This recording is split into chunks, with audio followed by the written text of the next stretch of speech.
Today we are back in our notes packet. So you had the day 6 video yesterday, and today we're working on the day 6 in-class notes. We've decided to shift what used to be 1 day into 2 days, only because when we look at our angle relationships, there's a lot of different relationships. So I wanted to make sure that we were touching base with what we normally would have been doing in class with our notes. We're not going to be taking all of the notes. We're going to kind of skip around a little bit. At least that's the plan. Maybe we'll do all of them. So we are in our notes packet. We are on the day 6 notes reviewing. We're going to look a little bit deeper into what we talked about in the video yesterday. So angles and the arcs that intercept have different relationships depending on where the vertex of the angle is located. The vertex can be in 4 different positions. It can be coming from the center of the circle. It could be on the circle, it could be inside the circle, or it could be outside the circle. Now there is some review involved in here. On quiz 1, we talked about the relationship of what happens if it comes from the center of the circle. So if the vertex is coming from the center of the circle, that means that the angle is equal to the arc. And this was on our quiz 1, so here's my center of my circle. Whatever this angle is, this has the same measure. Now, if the vertex is on the circle, this is from day 5, so this is also going to be a review. So this is review from quiz 1, this is a review from day 5, and that is when the angle is equal to half of the arc measure. So if I'm looking at my circle, and if my vertex is on the circle, the angle created an intercepted arc. If this is my angle, my arc is twice as big. Now, if I'm giving you the arc, the angle is half of the arc. So if you remember from day 5, it's really important about which one are you given. The angle is going to be smaller than the arc. So if you have the arc, you cut it in half. If you have the angle, you double it to get that arc. All right, so now the new stuff from the video that you watched yesterday. What happens if it's inside the circle? So first, you have a center of your circle. Don't confuse the center of the circle with the location of the vertex. So if we have the vertex on the inside of the circle, but not from the center, because that was from quiz 1, what we do here is we add the arcs together. Here are my intercepted arcs. So arc 1 plus arc 2, and then we cut it in half. That is what our angle is going to be equal to. So here is arc 1. It doesn't matter which one you say arc 1, which one you say arc 2. It's going to give you these angles. These angles are vertical angles, so they're going to be congruent. Now, if our vertex is coming from outside of the circle, so here's my vertex coming from outside, we have 2 arcs again that were created by the angle from the rays that created that angle. When we do this one, our angle is going to be equal to the big arc minus the small arc divided by 2. We always have to do big minus the small, otherwise you're going to have negative angles, which is not good. So here's my arc,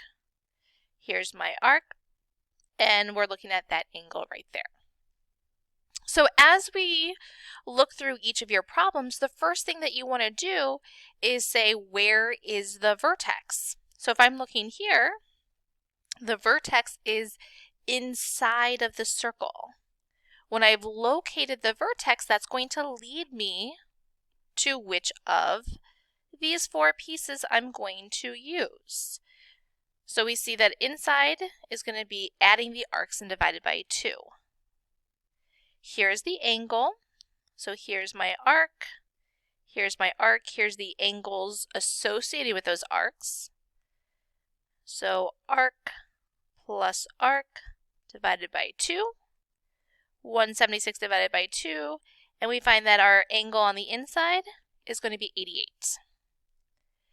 The problem is these can look a lot of different ways, and that's why we wanted to do a second day of this, looking at those notes, looking at all those different possibilities, because when I look at number 2, it's not as straightforward as I see in any of the 4 diagrams above. So I really have to concentrate. And I see that here is my vertex. My vertex is on the circle. So then I have to think about the intercepted arc that was associated with that.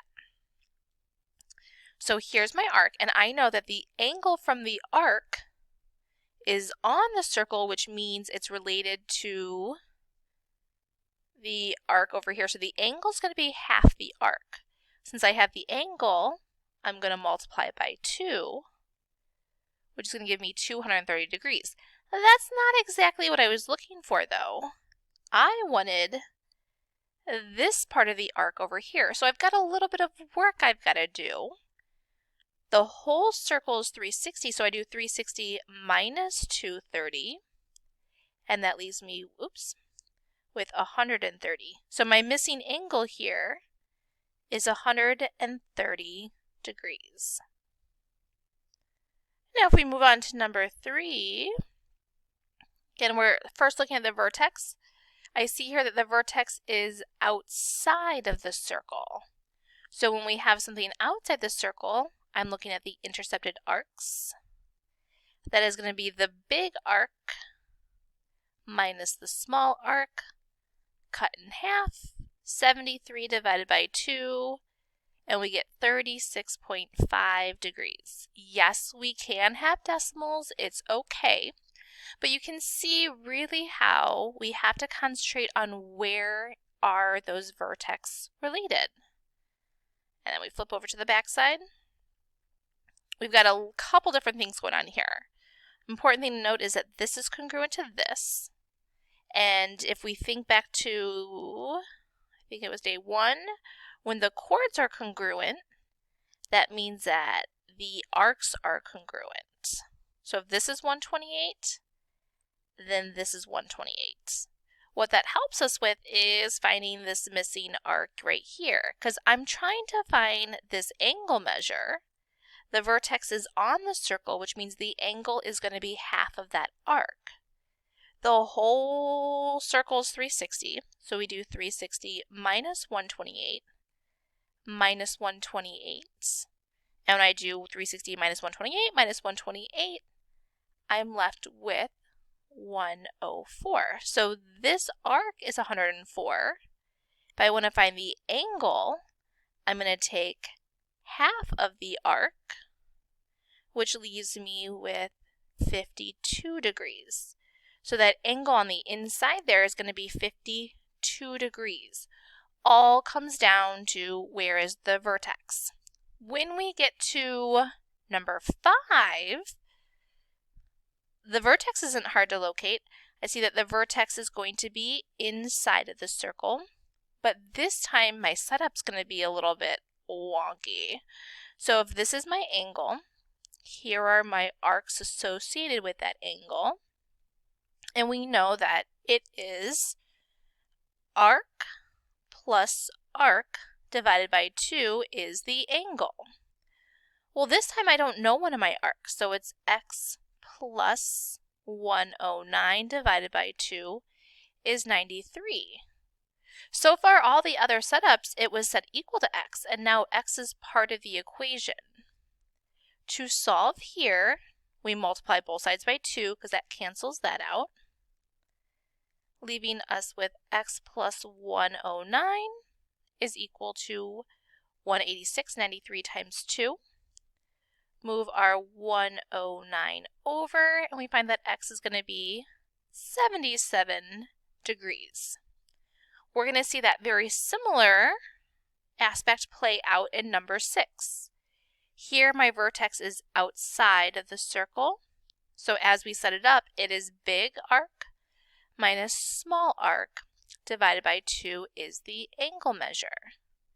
As I carry this out, we see an arc here, and we see an arc here. So when I go to fill it in, big arc minus small arc divided by 2 is the angle. So we see once again the x is falling within that fraction, which is fine. We get rid of the fraction by multiplying both sides by 2. Those cancel.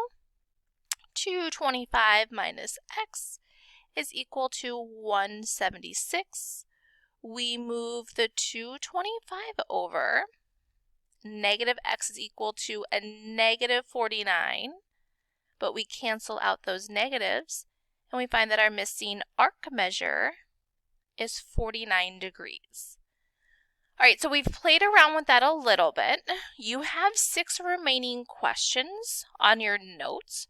We're going to stop our video here, but if you're still not quite sure, go ahead onto Canvas, find the link, all of the answers for the rest of the notes.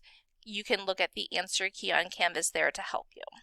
All right, and we are all done.